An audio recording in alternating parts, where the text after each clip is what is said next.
तो अमेरिकी संसद की स्पीकर नैन्सी पेलोसी अभी फिलहाल ताइवान में है, लेकिन अब से थोड़ी ही देर बाद वो यहां से उड़ान भरने वाली हैं साउथ कोरिया के लिए। लेकिन उनके दौरे पर अभी सस्पेंस बना हुआ है। लगभग 22 मिनट का वक्त बचा है। अब 22 मिनट में ताइवान से निकलेंगी नैन्सी पेलोसी।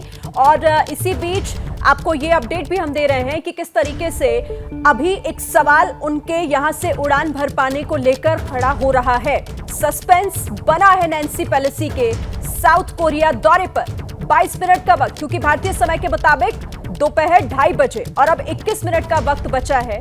साथ ही वैकल्पिक एयर रूट के लिए जापान से बात चल रही है। जो जानकारी मिल रही है इस वक्त का ये बड़ा अपडेट, वैकल्पिक रूट की तैयारी हो रही है और इसको लेकर जापान से बातचीत जारी है। नैन्सी पेलोसी, क्योंकि उन्हें यहां से निकलना है साउथ कोरिया के लिए, वो निकलेंगी। उनका अगला पड़ाव इस दौरे का साउथ कोरिया है और उससे पहले ताइवान से निकलने के लिए तैयारियां हो रही हैं। नैन्सी पेलोसी साउथ कोरिया कैसे जाएंगी, फिलहाल एक सवाल बना हुआ है।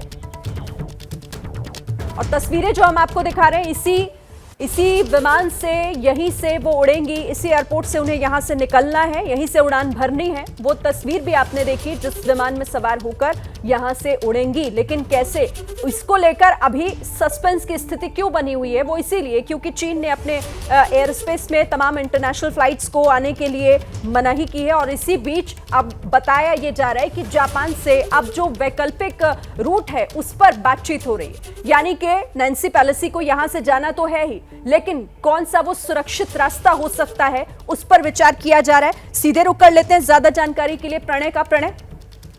जी देखिए, जिस तरीके से ये पूरा रूट है, अगर उन्हें ताइवान की राजधानी ताइपे से ऊपर की तरफ जाना है, यानी साउथ कोरिया की तरफ जाना है, तो उन्हें ईस्ट चाइना सी की तरफ से जाना होगा। ईस्ट चाइना सी वो जगह पे है जहां पर इस समय चीन का सैन्य युद्धाभ्यास चल रहा है। चीन की ईस्टर्न थिएटर कमांड ने पूरे इलाके के अंदर करीब 6 ऐसे पॉइंट्स हैं जो ताइवान के चारों तरफ मौजूद हैं और वहां पर इस सैन्य युद्धाभ्यास चल रहा है। और साथ ही इस पूरे मामले के अंदर यह देखना होगा कि कौन सी जगह से वो निकलती हैं, क्योंकि यह चीज तय करेगी कि किस रूट से वो ताइवान से निकलती हैं, किस रूट से वो जाती हैं, और अंधेरे में आई थी, उजाले में वो कैसे निकलती हैं। इन तमाम चीजों के ऊपर सवाल होगा, क्योंकि ये चीन की तरफ से दिखाने की कोशिश हो रही है कि आप भले ही गई, लेकिन अब आप आसानी से जा नहीं सकती हैं। और ऐसे में अमेरिका की कोशिश होगी कि वो हर हालत में नैन्सी पेलोसी को सुरक्षित वहां से निकाले। Over to you Shri. बिल्कुल, और यही कोशिशों को अंतिम रूप देने की कोशिश लगातार की जा रही है, क्योंकि जापान से बात हो रही है वैकल्पिक रूट को लेकर।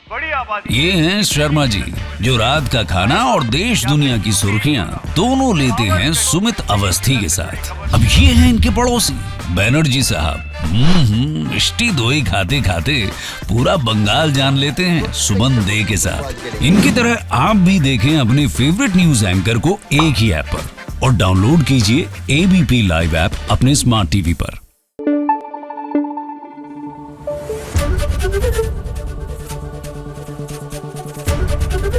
एबीपी न्यूज आपको रखे आगे।